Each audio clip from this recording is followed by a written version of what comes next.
Hi, today we are going to talk about the science of weight regulation, both weight loss and weight maintenance. So, you might think it's all about calories in versus calories out. We have heard that for decades. It just isn't true. So, you probably have heard the old expression that if you cut your calories by 500 a day, or do some combination of reducing calories and increasing exercise. As long as you have a deficit of 500 calories a day, when you add that up across the total of 7 days in a week, that's 3,500 calories. That equals 1 pound. And by doing that, you can lose 1 pound a week. It's 52 pounds in a year. Weight loss problem cured. But of course, we know that's not how it happens. It's a lot more complicated than that. So, what I want to do now is share a graphic with you. So, stay with me here while I screen share. This is, hopefully, you can all see my screen. This is a graphic that shows the interacting pathways of energy regulation.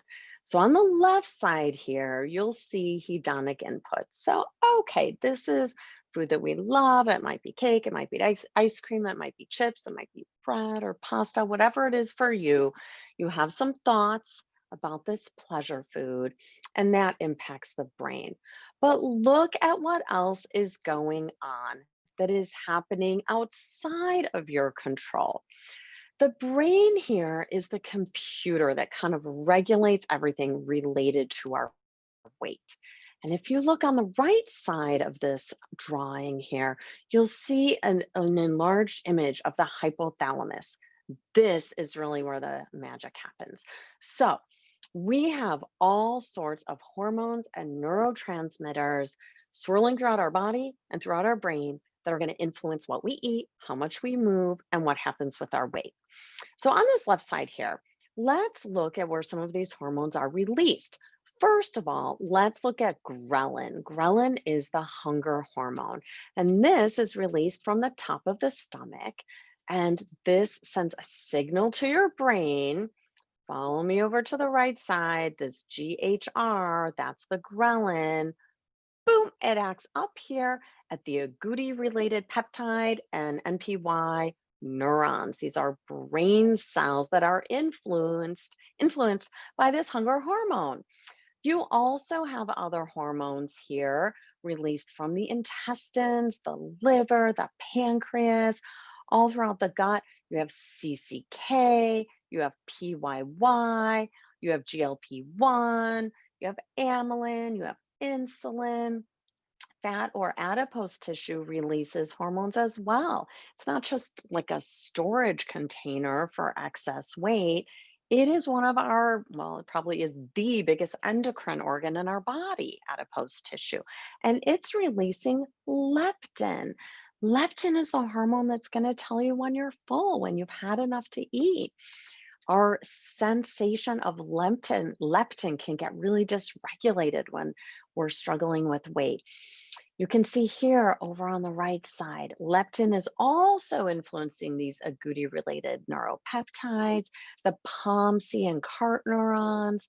So, depending on which hormones and neurotransmitters are activated, it's either going to send a signal to your brain to increase your food intake or to decrease your food intake, to be full and satisfied or not so satisfied.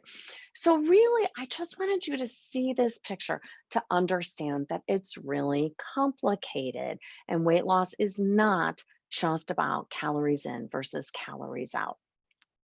And what about after you've lost the weight? Oh, sorry. Okay, now we're back here in my office. So, after you've lost the weight, what happens when you're just trying to maintain your weight? Let's say you had great success. You lost 50 pounds or 30 pounds or 100 pounds, like whatever it is. So, you've lost the weight, and now you're just trying to keep doing what you've been doing. What's going to happen then? Well, guess what? These hormones are now working against you because your brain, your hypothalamus, thinks it's starving. So it's going to try to send signals to you through different hormones. So, for example, your leptin level is going to decrease. then your brain's going to get the message, oh, we're not so full, we're not so satisfied. Your ghrelin, that hunger hormone, is going to increase. That's going to make you hungrier. It's going to make you go out seeking more food. You're going to see a decrease in GLP-1, PPY, CCK, amylin, insulin. All of these things are going to decrease your sense of being satisfied or full when you've been eating. So as your weight goes down, your appetite signals go up and your satiety or fullness signals go down. A lot of really complicated things are going to happen to fight against you when you've lost weight. So I'm not saying this because it's hopeless and just like forget it, your brain's working against you, you'll never lose the weight. No, I just want you to know that it's complicated. So many things influence our weight, our genetics, our environment, chemicals in ultra processed foods, chemicals in plastics and other toxins in our environment. A lot more things are involved. Your sleep, your stress, so many different things, your social circle. What I really care about is speaking to those of you who blame yourself for all of this. My clients really show up with a lot of shame and self blame. They give themselves messages like, I'm not good enough. I've never been able to lose the weight. I'm not going to be able to lose the weight this time. Or if I do lose weight, I can't keep it off. I always regain. I have no willpower. I'm lazy. Messages like this. What I want to tell you is that excess weight is not a disease of willpower. It is not a personality flaw. We know this. The science really supports what I'm saying here. So please stop shaming yourself, stop blaming yourself. Certainly don't shame other people. And I apologize on behalf of the medical community if you've ever felt shamed in a doctor's office, because I hear stories about that from my clients too. So let go of the shame, let go of the blame, and let's just approach this as the scientific issue that it is. Excess weight is a chronic disease that requires chronic treatment.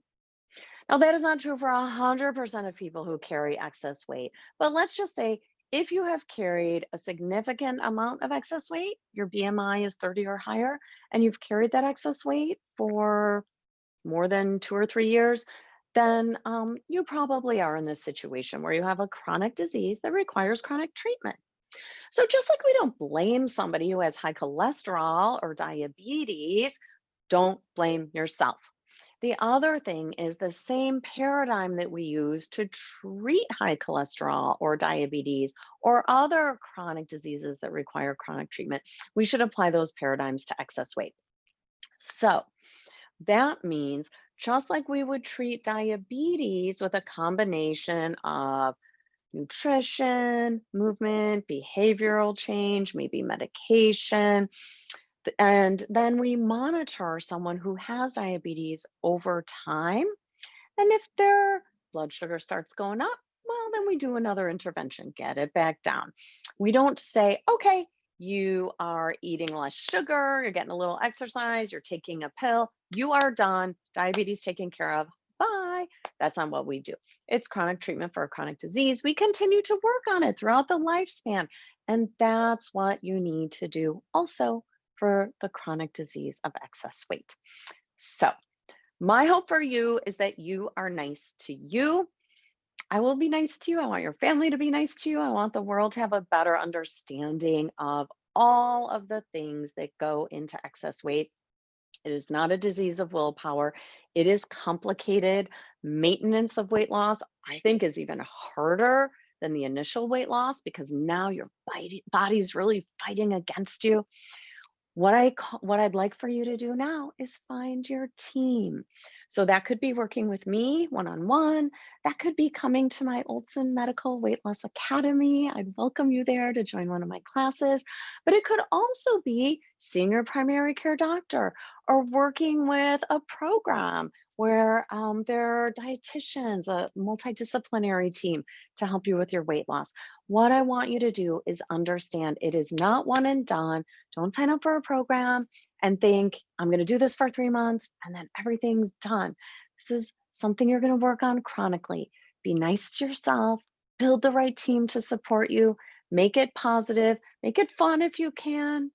And that's my message for today. Thanks for listening.